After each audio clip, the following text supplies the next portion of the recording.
Bonjour à tous, nous sommes au deuxième jour complet de la rencontre mondiale des familles et on voit de plus en plus des groupes se former, les participants faire connaissance les uns avec les autres et partager leurs expériences. Nous avons également des moments de danse, de chant et de fête.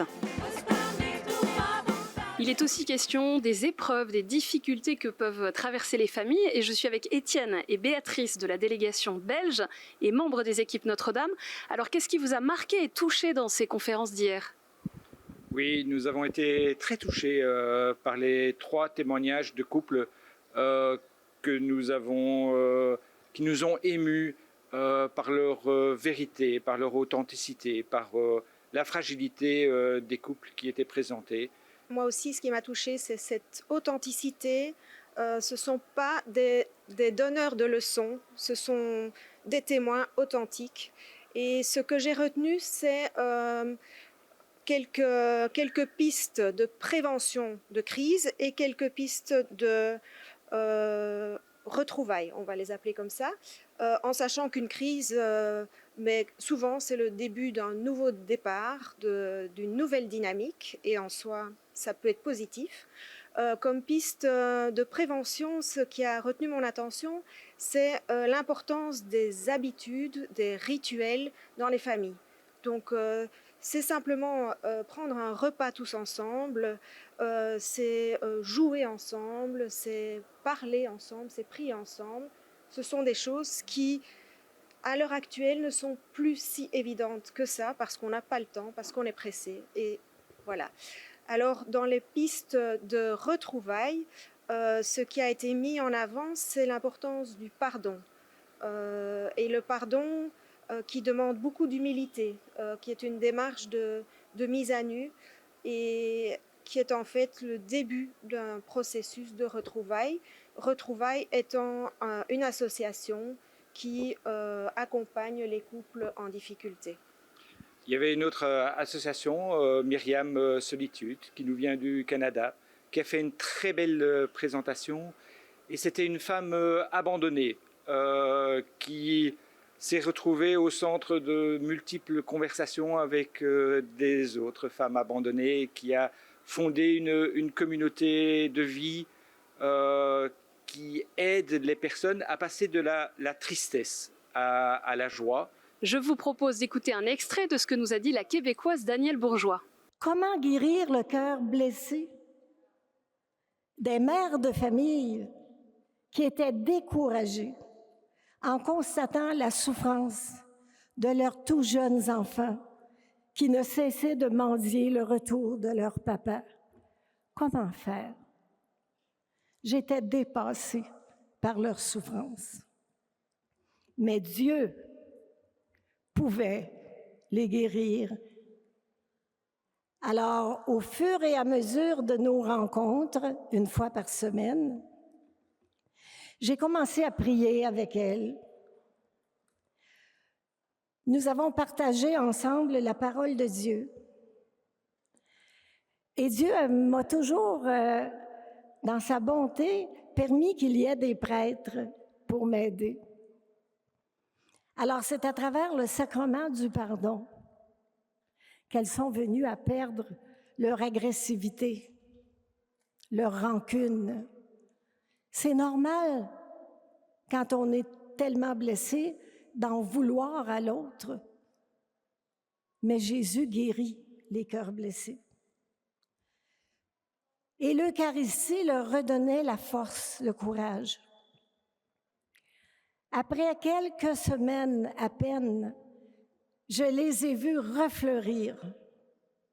Je les ai vus passer de la tristesse à la joie. Eh bien oui, de la tristesse à la joie. Ce matin, un panel de témoignages, de conférences ont parlé de la façon d'être chrétien à l'ère numérique et nous sommes allés voir les membres du mouvement Cana.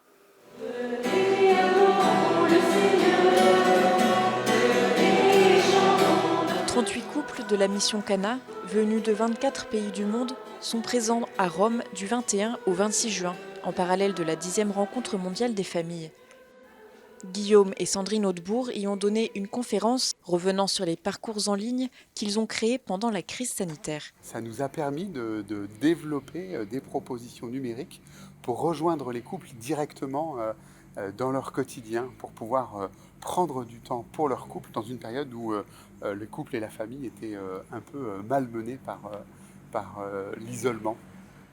Donc en fait, ces soirées pour couple, c'est des soirées d'un format d'1 heure sur le principe d'une série où on permet aux couples de faire le tour des pièces de leur maison et d'avoir une soirée sur la cuisine, une soirée sur la salle de bain, une soirée sur la chambre à coucher. Et à chaque fois, c'est le prétexte pour un temps de dialogue en couple et de prière. L'intérêt de toutes ces propositions numériques, c'est qu'elles sont facilement déclinables dans beaucoup de pays, en anglais, en espagnol. Ils ont même été diffusés jusqu'à Hong Kong. Et vraiment, nous croyons que le souffle de l'Esprit Saint peut vraiment venir visiter ce continent numérique, que c'est un lieu qui permettra d'annoncer le Christ au monde. Déjà, nous, au Liban, on utilise le Facebook, l'Instagram, on utilise le WhatsApp, vraiment, et ça a donné des résultats excellents. Surtout durant la pandémie au Liban, on a profité des réseaux sociaux pour continuer avec notre liaison avec nos couples qui sont vraiment intéressés par Cana et par la session Cana qu'on fait chaque année. Par exemple, pendant le carême, il y a les couples qui donnaient des petites conférences préparées par eux. Et bien, c'était donné sur tout notre groupe, parce qu'on a au Liban un grand groupe de WhatsApp. Sur le groupe WhatsApp, comme ça, on pouvait s'enrichir l'un l'autre. Pendant leur semaine à Rome, les couples de Cana présents partagent leurs expériences et sont notamment formés aux outils numériques au service de l'évangélisation. Ils participeront à la messe présidée par le Saint-Père samedi soir. Les Français Benoît et Véronique Rabourdin ont parlé de l'identité et de la mission de la famille chrétienne et ils nous ont parlé également de 4 clés. Oui, alors on a proposé 4 clés pour vivre de ce sacrement, de ce trésor, du sacrement de mariage. La première, c'est combattre l'utilitarisme par le don de soi. L'utilitarisme, c'est ce pli naturel, cette inclination naturelle de s'approprier les choses, de prendre plutôt que de donner. Bon. Et donc, c'est un love killer dans le couple, parce que le but, c'est de se donner à l'autre et de prendre soin de l'autre et de l'enfant, etc. On peut même être très utilitariste vis-à-vis de nos enfants aussi. Et la seconde clé, c'est prendre des temps privilégiés ensemble et en famille. C'est très important de cultiver la relation, le dialogue, et ces temps-là nous aident à construire quelque chose de solide en famille, quoi. Voilà, la troisième clé, c'est comment on vit avec Dieu au quotidien. Et donc, comment est-ce qu'on réintroduit des petites choses dans notre vie quotidienne, comme bénir le repas ensemble, prier un peu ensemble avec nos enfants. Voilà, comment est-ce qu'on lit parfois des paroles d'évangile et que chacun dise ce qu'il pense. Et puis, la dernière clé, c'est raviver la flamme, parce qu'on en a besoin. Donc, aller à des sessions ou aller à des parcours ou prendre des temps où on va recevoir de nouvelles clés, en fait, pour avancer dans notre amour. Et dans leur conférence, ils ont pu également dire ce qu'était la mission de la famille. Première mission du couple, c'est une mission ad intra, tournée vers la famille elle-même, vers les enfants. Et donc, c'est éduquer les enfants, mais leur transmettre cet amour de Dieu. C'est pas prier, animer une prière. C'est prier avec eux, pas les faire prier eux. Vous voyez, si tu pries, ton fils prie. Voilà, c'est leur transmettre aussi l'amour de l'autre. Donc, c'est ouvrir nos maisons, que nos maisons soient ouvertes à tous. Et puis, c'est ensemble avoir des missions dans les paroisses. En fait, que le couple se sente appelé à la mission, que les familles se sentent appelées à la mission, parce que leur amour, leur communion entre eux va témoigner naturellement de ce que c'est que l'amour qui circule en Dieu. Et aussi d'avoir à cœur de vivre ces missions en complémentarité avec tous les états de vie, avec les prêtres, mais aussi les célibataires consacrés ou les religieux ou les laïcs, quoi. Et du coup, c'est vraiment ça la mission de la famille, c'est de participer vraiment à l'évangélisation, à l'annonce de la beauté de l'amour et la beauté de l'évangile à tous, dans les paroisses, dans les diocèses. Voilà. Et il y a une grâce de faire ça en couple plutôt que madame seule ou monsieur dans son coin, quoi. Il y a le don de ce rayonnement du couple qui vient en plus. Nous sommes avec Monseigneur Philippe Borden, le président de l'Institut pontifical Jean-Paul II à Rome. Alors Monseigneur, vous qui participez aux rencontres mondiales des familles, qu'est-ce qui vous a marqué dans ce qui est proposé ici jusqu'à aujourd'hui ? Ce qui m'a marqué, c'est la diversité des témoignages et en même temps leur unité sur le fait que, en fait, quand on a vécu le Covid, on ne peut plus faire l'impasse sur les moments plus difficiles qui traversent la vie familiale, la vie de couple. Parce que ce moment de la crise sanitaire a été un moment où on a été acculé à réfléchir, à rentrer en soi-même. Donc aussi bien sur les thématiques de la maladie, du décès, du veuvage, de l'infidélité en famille, mais le rebond.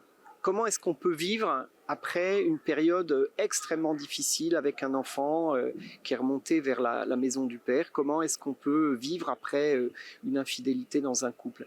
Donc ces thématiques sont des thématiques de grande espérance, des thématiques de sainteté ordinaire aussi. C'est-à-dire qu'on voit comment un chemin de vie peut se construire dans l'amour retrouvé. Voilà, donc ça c'est très marquant. Voir aussi que les mouvements, les services diocésains s'adaptent à ce contexte. Il y a une libération de ce type de paroles qui donne de très amples perspectives avec des différences culturelles. Ce qui me frappe aussi, c'est de voir que quand on est suffisamment concret, et c'est la force des témoignages, quand on est suffisamment concret, on dépasse les frontières des cultures. On a plus de témoignages d'Italiens et d'Européens. On aurait aimé en avoir un peu plus d'Asie, d'Afrique. Mais à partir du moment où certains quand même sont là et sont bien choisis, on perçoit que ce qui est dit parle à tout le monde. Voilà, y compris aux professeurs de théologie. Et Monseigneur, comment accompagner ces familles dans leur diversité? Ce qui me frappe, c'est le désir de formation, qui pour moi est très encourageant. C'est-à-dire aussi bien les évêques, les religieuses, les laïcs, ont conscience que beaucoup de mouvements ont déjà des moyens de formation. Et il y a des formations diocésaines, mais ont conscience que dans un monde qui change très vite sur le plan de la famille et du mariage, on a besoin de comprendre ce monde de manière plus approfondie pour pouvoir être efficace dans la prévention, parce que les couples ont besoin d'aller plus loin, ont besoin qu'on ose leur proposer le mariage, qu'on ose leur proposer un chemin de sainteté dans différentes situations de vie. Retrouvez les conférences et les moments clés de cette 10e rencontre des familles sur KTO et KTOTV.com. Et demain soir, un rendez-vous particulier, la messe sur la place Saint-Pierre avec le pape François à 18h30 en direct sur KTO. Merci à tous.